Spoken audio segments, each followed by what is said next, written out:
Breaking tonight, the powerful earthquake killing more than 100 people, and now the urgent search for survivors. The national emergency unfolding after a magnitude 7.4 quake rocks Colombia. Dozens of buildings destroyed. This hospital collapsing on an ambulance as patients were trying to flee. The spire of a cathedral crumbling down, and rescue teams racing to find people trapped in the rubble tonight. This just in, President Trump signing a new executive order overhauling the vaccine schedule for kids. Why one Republican senator, a doctor, calls it, quote, so wrong, what parents need to know. Outbreak expanding, salsas and guacamole now being recalled because of salmonella fears. Taylor Farms pulling more products from shelves. The major concern over jalapenos just weeks after voluntarily recalling lettuce. The new tornado threat bearing down on millions tonight. Twisters slamming the Midwest, even blowing a train off its tracks. Blistering temperatures fueling dozens of wildfires. The new view from above with entire neighborhoods reduced to ash. Oscar winner Brad Pitt opening up about suicidal thoughts and his struggles with alcohol. What he revealed about some of his darkest moments. The sad update about Jackie the bald eagle, whose chicks and nest cam captivated millions of Americans. The heroic rush to save her. And there's good news tonight about one family's heartwarming birthday tradition that's as simple as a piece of cake. Nightly News starts right now. This is NBC Nightly News with Tom Llamas. And good evening. It's great to be with you. We need to begin this Monday night with that desperate search for survivors. A deadly 7.4 earthquake devastating Colombia. At least 111 people are now confirmed dead. A death toll officials say is sure to rise. These were the terrifying images from when the quake hit early this morning. You can see people running for their lives as this building collapsed, and watch this structure falling away in one huge piece. The tremors wreaking havoc on churches, their steeples and spires crumbling to the ground. Even hospitals weren't safe. Parts of this one collapsing onto ambulances below. And then out at one airport, sheer terror. I'm going to pause so you can watch this. Pieces of the ceiling raining down as people cling to the building's pillars for dear life. And these are the scenes in recent hours. Drone video showing search and rescue teams doing everything they can to comb through piles of twisted metal and debris. This video showing at least one person somehow pulled from the rubble. It's just the latest catastrophic earthquake in South America following that horrific quake in Venezuela that killed more than 6,000 people.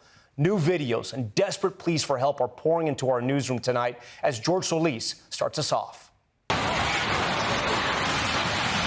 Tonight, a powerful and deadly 7.4 magnitude earthquake wreaking havoc in western Colombia, taking so many by surprise when it struck early this morning, reducing homes and buildings to rubble. Passengers at this airport holding pillars, bracing during the moment of impact. One man screaming as the shaking intensifies.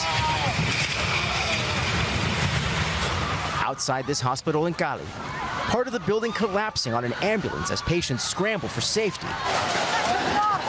This woman narrowly escaping falling concrete. Churches damaged across the region, including this one. Watch the cross collapsing from its spire. Now, the urgent search for survivors. Rescue teams removing debris and working quickly to find those still trapped.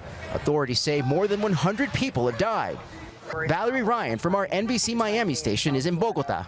I was sleeping and I remember the bed shaking back and forth. It was really long. And it's scary because in that moment you have this feeling of, I cannot control this. The epicenter of the quake, San Jose de Palmar. Nearly 70 miles away in Pereira, people frantically running. In Medellin, Sam Simpson says her family ran for safety. I am shaking so hard right now. An earthquake just hit. And recorded this video moments after they felt their high-rise shake. So we just grabbed our dogs and held on, and the building was swaying so much. It really felt like it was going to crack. Tonight, Simpson and her family still reeling as everyone fears if more is on the way. You know, it's really hard. Tonight, the focus remains on the search for survivors. Colombia's president says 6 of the country's airports are closed from damage, which will only make getting critical aid into the country that much harder. Tom? A desperate situation there. George Solis for us. Now to our other major story tonight, President Trump's push for changes to America's vaccine schedule for children. The president saying they're just recommendations giving parents more choices, but some doctors warning the recommendations will spark dangerous confusion. Here's Garrett Haake. Tonight, President Trump tripling down on his efforts to overhaul America's childhood vaccine schedule after previous efforts were blocked in federal court, signing an order lowering the number of recommended vaccines for children, which would put the U.S. in line with European countries like Denmark. Parents can still choose to give their children all of the vaccinations if they wish. It's up to the parents. We're making recommendations that are strong, but it's up to the parents if they wish. The order recommends 11 immunizations for all children instead of the current 17 and suggests consulting with doctors about others, including RSV and hepatitis B, which is currently given to all infants at birth. The president calling to spread vaccinations across more appointments and time, including splitting up the MMR vaccine into 3 separate shots, making this baseless claim. Together, there could be a possibility they're quite lethal, and separately, it looks like they are not at all lethal, but just very effective. Reporters pressing him. Is there any evidence of that? What I've heard is that there are some people that say it is that way. The president says he was motivated to change vaccine recommendations by recent rises in autism, though studies have shown no links between them. The order blasted by the American Academy of Pediatrics. The executive order that was issued today is going to cause more confusion and fear in families that is both unnecessary and inappropriate. And Republican Senator Bill Cassidy, a physician, saying parents should listen to pediatricians, blasting the new recommendations as, quote, so wrong. The new recommendations to spread out vaccinations could lead to more doctor visits and more costs. The president was asked how he would counter that, but did not offer specifics. We're going to work with the families, and we're going to make sure everything works out cost-wise. Garrett joins us now from the White House. And Garrett, there's going to be so many questions about this. No specifics on those new potential co-pays for the extra visits you'd have to go to your doctor for. What else should parents know about? Well, Tom, for now, these are all just recommendations. All the same vaccines remain available, all covered the same way by health insurance. And all sides here say the best resource remains your child's pediatrician. Tom? All right, Garrett Haake. Now to the recall and that salmonella outbreak impacting food items like salsa and guacamole that millions of Americans find in their fridge. Steve Patterson has more on what you need to know. Tonight, another major food recall impacting stores nationwide as Taylor Farms voluntarily recalls 20 food items made with jalapeno peppers due to possible links to salmonella. The recall hitting store shelves in 26 states. Officials say the recall includes products like dips, burritos, and salsa sold in stores from Target and Trader Joe's to Walmart and Whole Foods. The CDC and FDA have been investigating the salmonella outbreak, which has sickened 345 people so far. Taylor Farms says they are not aware of any reported illnesses linked to its products containing jalapenos. I'm a little worried about it, but I'm not going to stop, eating vegetables if that's the concern. Last month, Taylor Farms voluntarily recalled shredded iceberg lettuce during the growing cyclospora outbreak. A lot of the fallout that we're seeing now in terms of additional recalls are from things that could have been made with contaminated jalapenos. It's often done in an abundance of caution. It comes as Americans pay more attention to what's in their food. Health Secretary Robert F. Kennedy Jr. today announcing a new proposed rule focused on ultra-processed food that would force manufacturers to notify the FDA on using additives that are generally recognized as safe, or GRAS for short. Initially used for simple ingredients like garlic and vanilla, the existing rule allows manufacturers to use additives that haven't undergone extensive safety testing without telling the FDA. But today, many experts say the industry uses the rule to allow hundreds of unstudied chemicals into the nation's food supply. Under the current system, the FDA does not even have a complete picture of what is entering the food supply. Some argue it won't prevent manufacturers from adding new ingredients or removing additives already on shelves. Steve Patterson, NBC News. We're also tracking the severe weather threat today impacting millions across the country, from tornadoes to extreme heat and wildfires. Our Angie Lastman has the latest. Just fully condensed, copy it, just fully condensed. Severe weather slamming the nation's heartland. At least 5 reported tornadoes in Illinois and leaving a trail of destruction. In Ransom, this drone video shows a train blown off the tracks. Daylight revealing the extent of the damage. Homes unrecognizable, buildings ripped to shreds, and power lines toppled onto roads, many now unpassable. In Chicago, torrential downpours soaking the city. The heavy rain even delaying Sunday's White Sox game. Meanwhile, the unrelenting heat impacting almost 45 million people across the country, with scientists saying this July was officially the hottest month on record in the lower 48 states. The blistering temperatures continuing to fuel over 85 raging wildfires in the West. The fire is right here. This video shows flames dangerously close to a road in Wyoming. While in Oregon, firefighters continue battling infernos from the air, the sky turning eerily orange. And in Washington state, these dramatic photos show the scale of destruction in a neighborhood near Spokane after wildfires destroyed hundreds of homes, as Mother Nature continues causing chaos across the country. Everything out there but snow. Angie, the severe threat is not over tonight, and you're forecasting more storms for tomorrow? That's exactly right, Tom. You can see this line of thunderstorms working across the Northeast, and still a thunderstorm watch in effect until 10 p.m. This ramps up tomorrow across parts of the Ohio Valley. 34 million people at risk, with wind gusts over 75 miles per hour, hail, and a few tornadoes possible as well. Tom? All right, Angie, great to have you here tonight. We thank you. President Trump responding tonight following Iran's release of a new list of demands before it will stop firing on commercial ships in the Strait of Hormuz. Keir Simmons is in the region for us with late details. Tonight, the stalemate over the Strait of Hormuz. Iran demanding what would amount to billions of dollars before it will stop attacking commercial ships in the strait. And President Trump now pushing back. They asked for money for the damage that we've done. And I said, that's a good idea. Well, we're going to ask for money for the damage they've done over a 50-year period. The president pointing to decades of deadly Iranian attacks on U.S. soldiers, what the UN calls Iran's alarming increase in executions of Iranian protesters. And maybe damages for the 52,000 protesters over the last 4 months that were killed in Iran. We think their families should get damages. And Iran demanding more concessions than the previous ceasefire, which collapsed when Iran started firing on commercial ships, including that the U.S. military leave the region.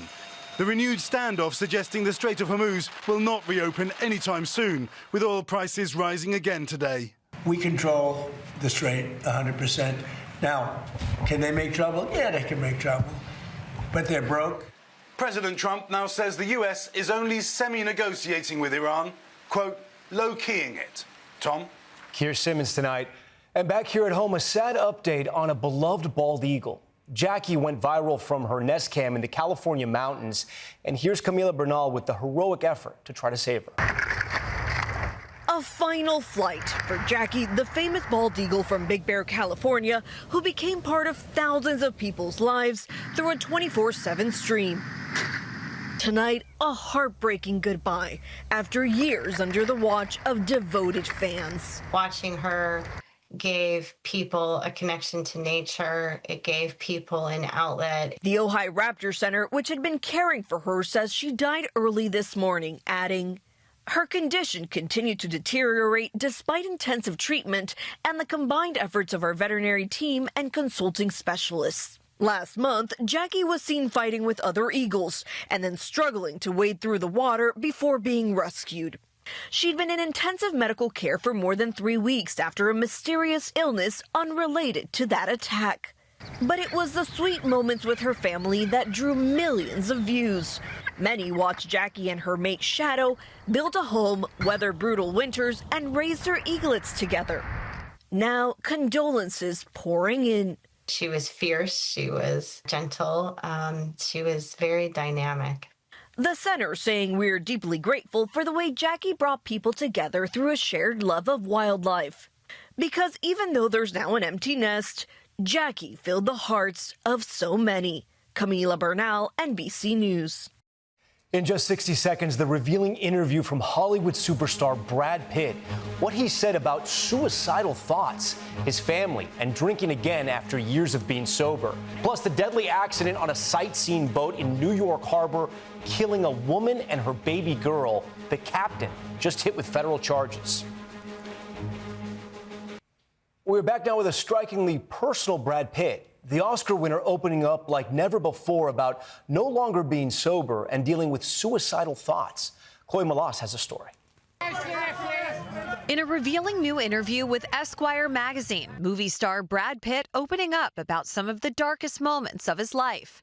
Speaking candidly about a period when he says the pain became so oppressive he could feel the cold steel of the bullet in my head. The Oscar winner clarifying he was never suicidal, but says the experience helped him understand it. Asked why, Pitt simply answered family stuff, and we could leave it at that. But it comes after a contentious 8-year divorce battle with Angelina Jolie, in which Jolie alleged Pitt subjected the family to verbal and physical abuse, including allegedly choking one of their children on a transatlantic flight in 2016. Authorities investigated and filed no charges. He's denied the allegations. Since then, 4 of the couple's 6 children have filed to legally drop Pitt from their last name. The Oscar winner also disclosing he is no longer sober after 7 years without alcohol. Pitt revealed last year that he joined Alcoholics Anonymous in 2016. I was trying anything and anything anyone threw at me. It was a particular difficult time. A friend close to Pitt telling NBC News today he's in a good place and everyone makes their own decisions. He's been very responsible. Now the actor says he drinks in a more restrained manner and he can have a few. The Hollywood icon telling Esquire he no longer tries to climb out of the hard times. Instead, I just one day woke up and it just felt a little sunnier. Chloe Malas, NBC News. We are back now with federal charges in a deadly accident in New York Harbor. The DOJ charging the boat operator with the death of a woman and her 5-month-old baby who drowned when the vessel overturned. Get this, there were 14 people aboard the 22-foot boat Saturday night. Federal officials say Manuel Hernandez was driving that boat without a license. In Poland, video captured this close encounter with a bison. The man, who was a little too close for comfort, knocked on his back before it stands over him. The situation only ended when someone put their car between the man and the bison. The man suffered some cuts and bruises, but is expected to be okay. All right, when we come back tonight, the family tradition that shows just how much love can be baked into a simple piece of cake. That's next. Finally, there's good news tonight. One family's emotional birthday tradition going viral. Like so many of us, they celebrate with a cake, but that first slice is extra special. Take a look. This piece of cake. In the Woods family, birthdays are a time to celebrate each other. Is for my big sister, Zaya. Why? Each year, the birthday kid gives the first piece of cake to the person who helped them the most. So when it was 9-year-old Othello's turn to share his slice, he picked his older sister, Azaria. I'm giving this piece to Zaya because she's the one that's been helping me in school with my computer problems. She's the one that played with me when I didn't have no one to play with. 11-year-old Azaria overjoyed to be picked, still feeling that emotion when we talked to her. She loves her brother. Even though it's not my birthday, I still get to feel special in my own kind of way. Parents Richard and Melissa started this tradition years ago. We always wanted to establish family values, being appreciative, and just showing that love with one another. And Othello's special message to his big sis? Thank you, and I'm grateful that you're my sister. Me too. Love that tradition. And happy birthday, Othello. That's Nightly News for this Monday. I'm Tom Llamas. We thank you so much for watching. Tonight and always, we're here for you. Good night. We thank you for watching. And remember, stay updated on breaking news and top stories on the NBC News app or watch live on our YouTube channel.